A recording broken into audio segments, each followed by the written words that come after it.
Thank you for keeping it tuned to your love music, love life station, Smooth 98.1. It is 31 minutes past 7 a.m. on the Smooth Breakfast. It's a Monday morning, and it's that time we get to take a look at the stories in the papers, the headlines, the major talking points. We get analysis and we take your thoughts and contributions as well. This is Freshly Pressed 981. Welcome along to another interactive session as we love to do. So, just to remind you, if you're just tuning in for the first time as well, welcome to the show.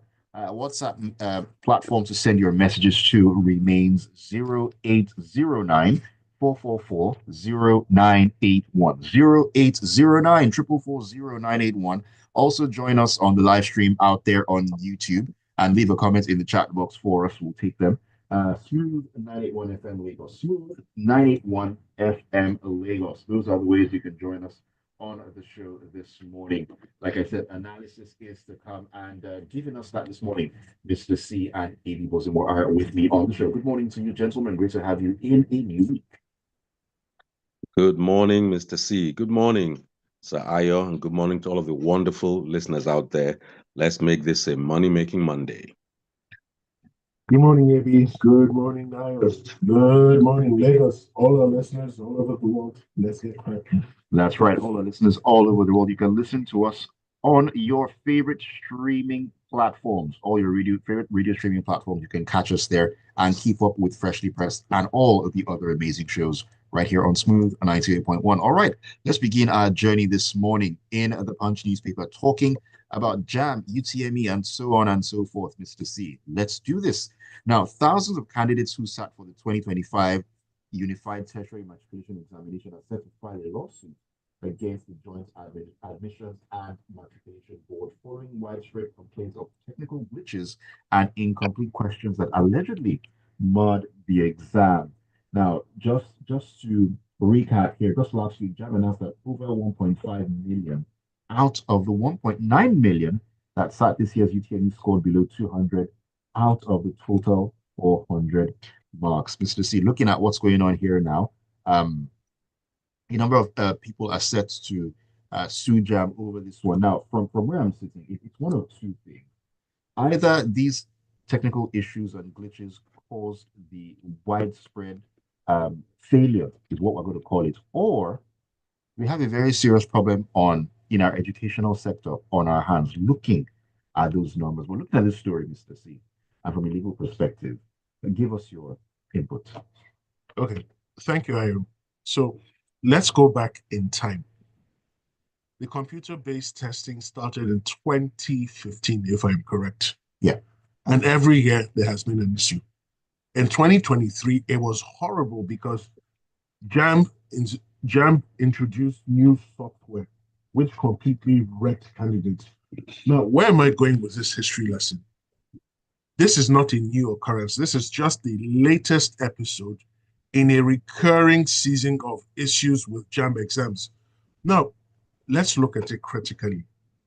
People are finishing secondary school, right? They write the WAEC O levels for secondary schools in May, June. They also, some write NECO. It's not compulsory, but some people write NECO. Then some people then come and write the mock JAMB exam before writing the JAMB paper. Now, you find that in the WAEC O levels, which is a test of what you've learned over 3 years in senior secondary school, a lot of people tend to do very well. We have higher pass rates. Mock JAMB, we have very good pass rates. Then come the main exam, there's a wide disparity, there's a wide disconnect. It is troubling, it's concerning. 1.9 million Nigerians wrote this year's JAMB exams. 1.5 million, that is 78.9%, got less than 200. And what we got from the Minister of Education was anti-malpractice efforts are working. What does that even mean?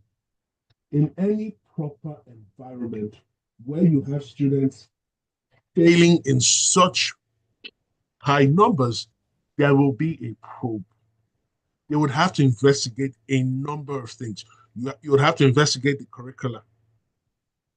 You would have to investigate the exam itself. Okay, so some candidates have complained their questions were not complete. And in fact, about 8,300 or thereabouts are planning to launch a class action suit, I believe, in Abuja today, as demanding that JAMB forward or present their answer sheets along with the algorithms and the questions that were given to them. Now, it's clear that the computer-based test was done to eliminate the manual system. Right. We see the idea behind it, but where there have been consistent issues over a decade, and the examining body is reluctant to investigate the hitches or the complaints over a decade and continues to play the ostrich with the head in the sand, it's very concerning. Now, how do you explain that 78% got less than 200 out of 400? That's a very, very, very concerning statistic. So, JAMB can JAMB raise up its hands and say, from our end, we did everything we were supposed to do? Because in some centers, power would go off.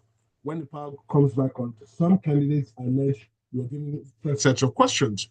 But a JAMB official says, no, that's not the case. That if the power goes off, when it comes back on, it's still the same set of questions. But by and large, where are we going as a nation if 78% cannot get up to 200 in the JAMB exam? And remember, JAMB exam is just one. They'll still have to write the post-UTME Exactly, test. post-UTME test, yeah. Now, we're dealing with a shortage in the health industry, from doctors to nurses. And these are courses that require high intelligence. They require people to be on top of their game. If you then have people scoring less than 200 and they somehow manage to get themselves into these programs, what is the long-term diagnosis for the country?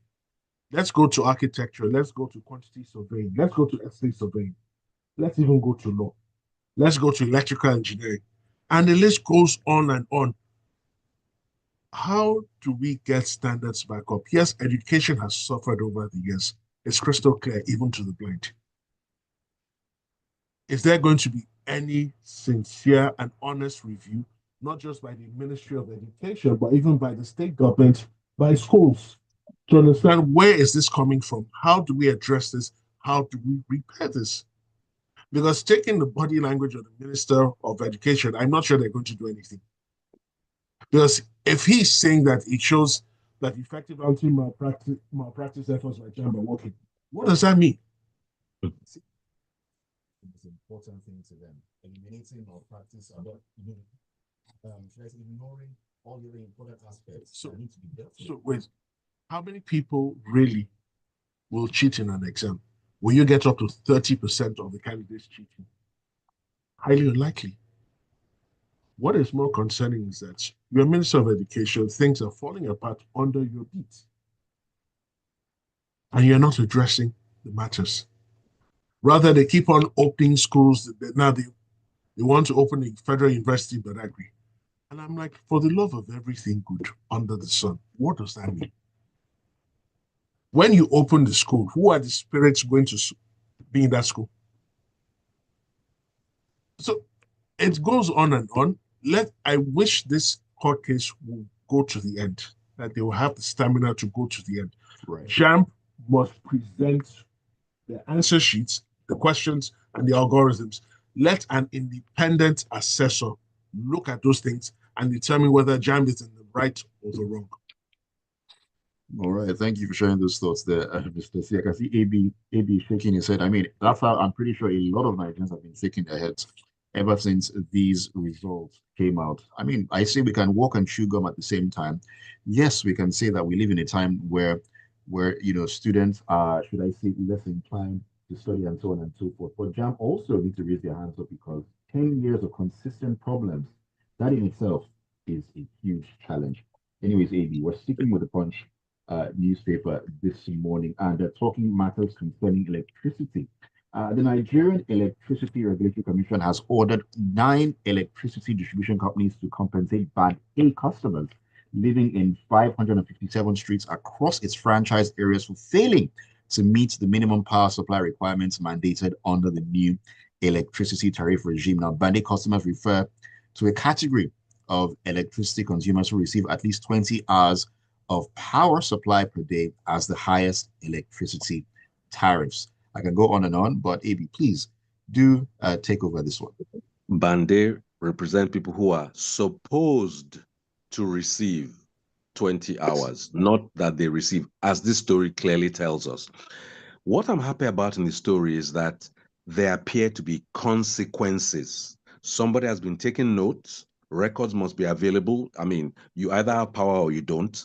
And they are now going to the companies to say, since you were not able to meet up with your side of the bargain, you must compensate the people for their not being able to rely on you like you promised you would. It's a case of performance. And for all that's good, I am happy that in some cases, when you now have to step a particular feeder down from the band A where you were charging to maybe band B or below, you will lose revenue. So if anything, that is an incentive for some of these companies to be more, clear about exactly what it is they plan to give the customers. You can't have a situation where you just announce somebody's on band A and you're not giving them the power that you promised. And if you are giving them up to 15 hours, then charge them appropriately. Don't charge them at the band A cost. So I'm just happy that there seems to be a consequence for them not to be performing as promised. That is what can even strengthen the relationship between the consumer and the company. The company now feels motivated to perform so that they can get that revenue. And people, I guess, have the opportunity to protest more vigorously when they're not getting what they're supposedly being charged for at that rate. So I think that's a short story, but consequences are the core of this story. And I'm very happy to hear that, NERC. Now, how will the compensation be done? Is it in terms of money? No, not likely. It might be in terms of power, credit to your account and all that. I hope that it's actually through electricity credits or improved power supply. Whatever that improved means. And how do we measure? Look, as far as I'm concerned, they should give the people the credit back, put it into their account, and then improve the power supply. But for some of them, they're actually told to drop those feeders down from band A. I think that is the biggest incentive for a distribution company to perform, because at least before they were trying to rely on certain revenues from a certain number of feeders. If you are getting fewer feeders that you can get that kind of revenue from, remember, you will now be suffering more on your side. So I think they'll be faster to address problems in the systems. Consequence. We've been singing this for such a very long time. There's never any consequence to action in this country. You wonder where we find ourselves at this point in time. All right, let's keep things moving. Just a reminder, you can keep up with us on 0809 444 0981. That's the WhatsApp number. Chibuke on WhatsApp says, my daughter and a few of her friends were affected by this strange JAMB situation. How do you explain a number of straight A students who have already taken JAMB in previous years and who had all scored well over 250 then? We have no doubt that this isn't their real result. An investigation must be done. That's all that makes sense. I'm sure there are lots of other contributors to this program that have someone close to them affected by this mess. That's a very interesting point. If you know someone, if you have a child award or someone that has a child that did the UTME exams and the scores seem like they were very, very funny, please send us a message and let us know. I mean, the more people that speak out on this matter, the more we understand better what is going on. Ajayi Oloniloa says, JAMB, like every other federal government agency, is a problem to Nigerian students. JAMB should be scrapped now and allow individual universities to process the admission of their students like it's done in the past, like it was done in the past and also in other countries as well. All right, keep your messages coming in. Mr. C, let's step into the Guardian real quick this morning, talking about infrastructure.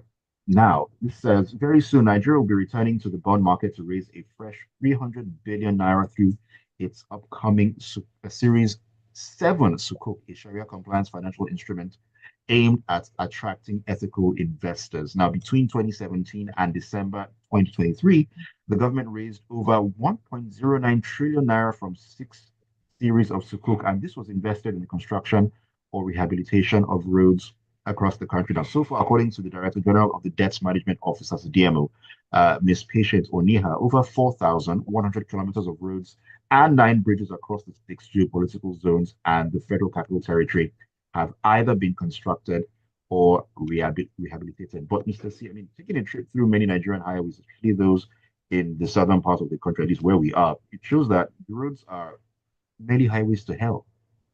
You're very correct, time. And it gets more interesting when you enter the southeast and the south-south geopolitical zones. The roads there are straight from a horror movie.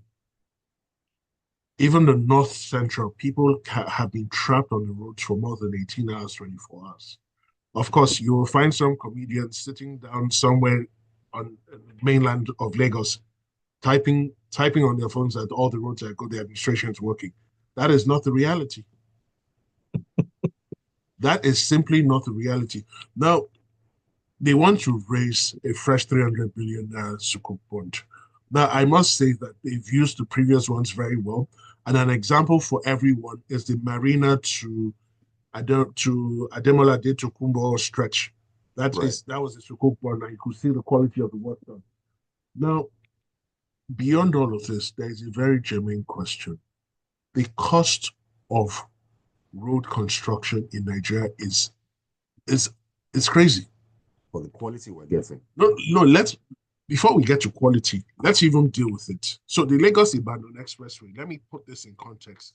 Sometime in 2013, the Lagos-Ibadan Expressway is 127 kilometers long.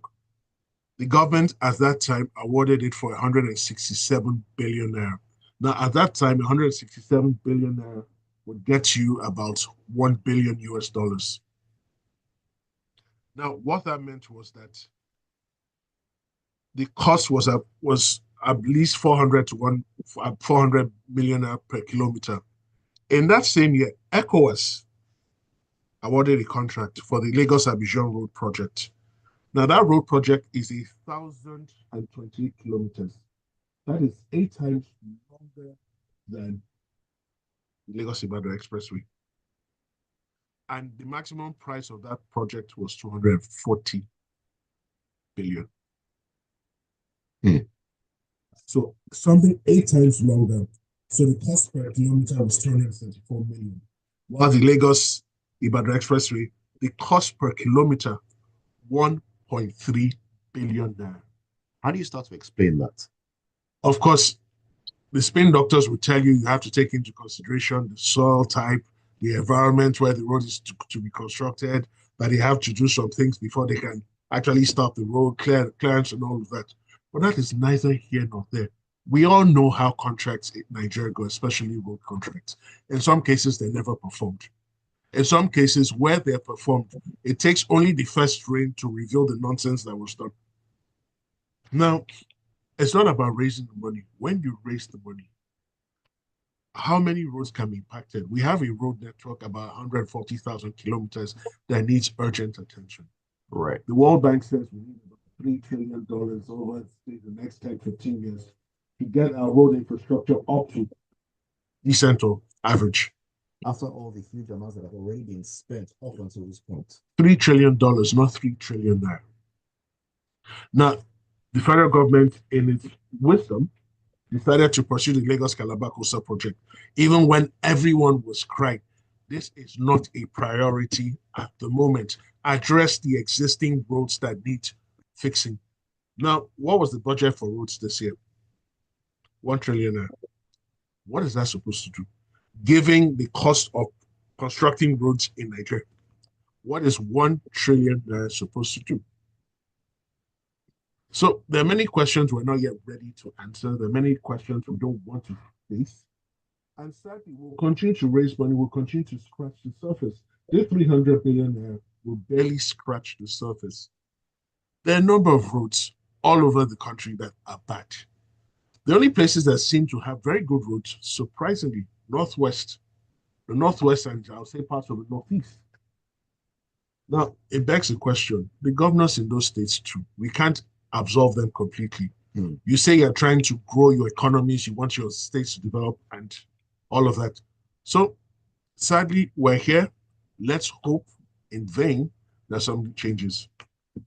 Let's hope in vain that something changes. Okay, AB, quick comment. Very quickly. While you may not be able to compare apples to apples, depending on the size, the scope, the width, and the terrain of the road, it is preposterous how we charge for roads here. It is ridiculous. And that actually goes across every sphere. Remember the comparison between the cost of our proposed population count and every other similar country. So we are just irresponsible. It's not a matter of when we see the story is euphemistic. We are raising Sukukubon. We are taking more loans and we are putting ourselves into further debt. So when we now announce we are paid off the debt, in fact, let's take the next story. Indeed, Mr. So you mentioned that we need $3 trillion Dollars. to get our Dollars, correct. to get our Over the next 10 years. over the next 10 years. How much do we need for power again? 10 billion. We need 10 billion spent each year for the next 10 years. Right. From our mouths to God's ears is all I can say at this point in time. Let me sneak in another message here very quickly or two. Fabian says the government needs to get its act together in the education sector. Why should JAMB fix an exam for 6 a.m.? The children and youth need urgent attention. Giving the present time where to get rich by any means is promoted and little is put in place to recognize or reward merits. Parents also have to take better care of their children. All right. So, AB, let's step back into the next story here. And coming out of the Vanguard. And now it says the Alliance on Surviving COVID-19 and Beyond, that's SCAB, ASCAB, chaired by renowned human rights lawyer Femi Falana, has called for an urgent investigation into the alleged criminal diversion of the $3.4 billion COVID-19 relief loan granted to Nigeria by the International Monetary Fund, the IMF, under its rapid financing instrument. Now, ASCAB's demand follows the IMF's recent confirmation that Nigeria had fully repaid the $3.4 billion loan, while additional scheduled charges, including net charges, basic interest, and administrative fees, amount to SDR of 125.99 million. That's equivalent to 275.28 billion naira at the current exchange rate. Because of time, AB, I'll let you take it over from here. Listen, this story is one of those numbers heavy stories. Read it yourself. The bottom line is that during COVID, we as a nation approached the IMF and took all we could take from them to help the whole world's economy was flagging. Nigeria was not unique and we needed the money. It is evident from this story that that money never really was directed towards COVID. In fact, portions of it, 2.4 billion, were transferred somewhere else. Another one transferred to and put into interest yielding things. And you read the story and you're like shocked. How did this happen? Well, it happened under President Muhammadu Buhari, GCFR or GFCR or G whatever that was.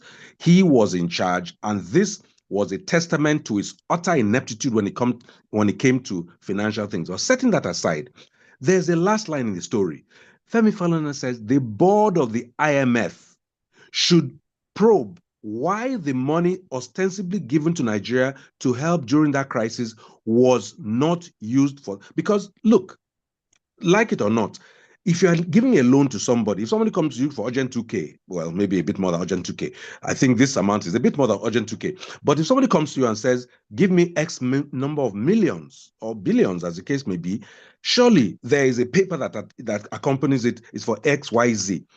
If you are giving the loan and you are a responsible lender, surely you should have a way of monitoring these funds. From what I read in the story, the funds were just spirited away left and right, and various little fees were being tacked on top. Even the rate of exchange from naira to dollar was being, raised a bit, so that people are creaming off the top. There is a clear case of financial malfeasance that has been uncovered by this. The question is, will anybody inside Nigeria look at it? And even if we inside Nigeria, some like me, have almost lost hope in that, will the IMF want to demonstrate that it is a responsible sector? Because what Femi Falana said, do not charge us any fees yet. You have not even shown us that this money that you supposedly lent us was used for the purpose. Remember during that time, during COVID, people were breaking into warehouses full of food, current and rotting. So this money was not actually getting to people. Part of the thing that the money was supposed to be lent to us for was to improve our healthcare systems and so on. Look at yourself 5 years after COVID. Does your healthcare system appear to have been improved in any way? Is it not another story we're going to talk about when nurses are fleeing? So listen, in every form of the word, these were monies that were sent to people, misused again, by Nigerians within Nigeria, maybe with the connivance of outsiders, but Nigerians did Nigerians bad during that period, all under the heading of a president who was never aware of anything.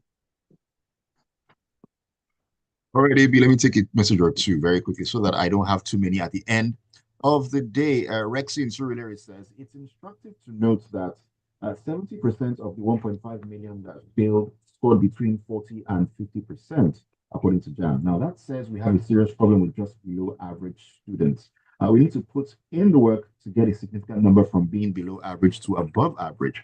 It's a task for policymakers, teachers, parents, and the students themselves. Interesting thoughts there, Rexy, but how about what the examination body has to do to get itself sorted out? We need to put that into consideration. Also, Tali says, are you new here? Contracts are inflated in unreasonable proportions. You need to read the story of what happened to the original Airtel company what it did because the management of the time refused to pay the demands made by extant politicians.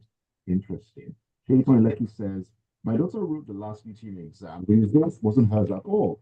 She had consistently received awards in those subjects year on year. She was devastated, and I told her that Nigeria happened to her. Okay, Mr. C, back into the stories here. This is coming from the Daily Post. We're taking to rush through this one. Calls for the removal of the Minister of Defense, Mohammed Badaru Abubakar, have intensified as a federal lawmaker, and a youth group declared him unfit to manage the country's worsening security crisis. Okay, so very quickly, this gentleman was a former governor, and he's finished his second term in 2023. It is crystal clear that the security situation is not under control. The service chiefs, the Minister for Defense, the Minister of State for Defense, the National Security Advisor, it is clear, crystal clear, even to the blind now, that they do not have a handle on it. Forget all the statements they make. So there's really no news here. I'm surprised he's still in office, given everything that has transpired in the last 2 years. In a couple of days, the third year of this administration will start. So really and truly, what are we doing? What are we doing? And it's actually interesting because this same Minister of Defense, yesterday, he reversed his earlier stance and pledged full support for the National Security Summit that is being organized by the National Assembly. After he had said he had actually spoken up against it, I wonder what led to his change of mind or change of heart. Really, you just wonder. This is from Ade in Lagos. It says, master strategist, subsidy is gone, economic disaster, nation is now a gangster paradise, highest out of school children in the world, poverty capital, and so on and so forth. More than 7.2 million private and public companies shut down. No infrastructure, no development. And long message, Ade. Thank you for sending it in. You need Perfect resume for 2027 election, I guess. JP says, sadly, NERC isn't doing enough. If you need to pay for Band A immediately, why must it take so long to be refunded? Why isn't it immediately on the system upon next recharge? Too much laxity for the discos, in my opinion. All right, Joseph Menyes says, the issue of NERC and discos compensating Band A consumers for not fulfilling their supposed power allocations will never happen. The discos will systematically raise the bills of the postpaid consumers and downgrade the band. So it's a win-win for the discos. That's the reality of Nigerian business, where government and discos are in exploitative. Okay. This one says, is it right for PHCN? PHCN is old school. We don't have PHCN anymore. We have the discos right now. We have NEPA. That's even older. Take a whole community under Band A off the grid just because someone from the community had a fight with one of their staff. That is just the highest level of impunity. Really. Just imagine sort of things happening in this country. This is from Buki Martins. It says, I don't believe in the UTME results. How do you reconcile an above average student who is constantly in the 70s bracket, who scored 240 in UTME scored in UTME mock, now scoring 166 in the main exam? Squidolgado says, Nigerian power sector is a jackpot. Goodness gracious, Cisco. Thank you for sharing those thoughts.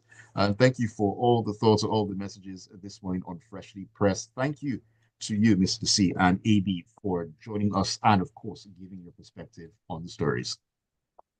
Thank you. The privilege and pleasure always mine. Great to join you on the show. You guys go ahead and have a marvelous week ahead.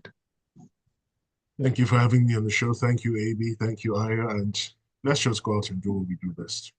Indeed, go out and do what you do best. To make the best of it, carpe diem. What that means, seize the day. Keep it tuned. 8:15, we'll take a walk into the locker room and talk sports. Great sporting action from over the weekend. Tega is in. It's going to be absolutely. The stories.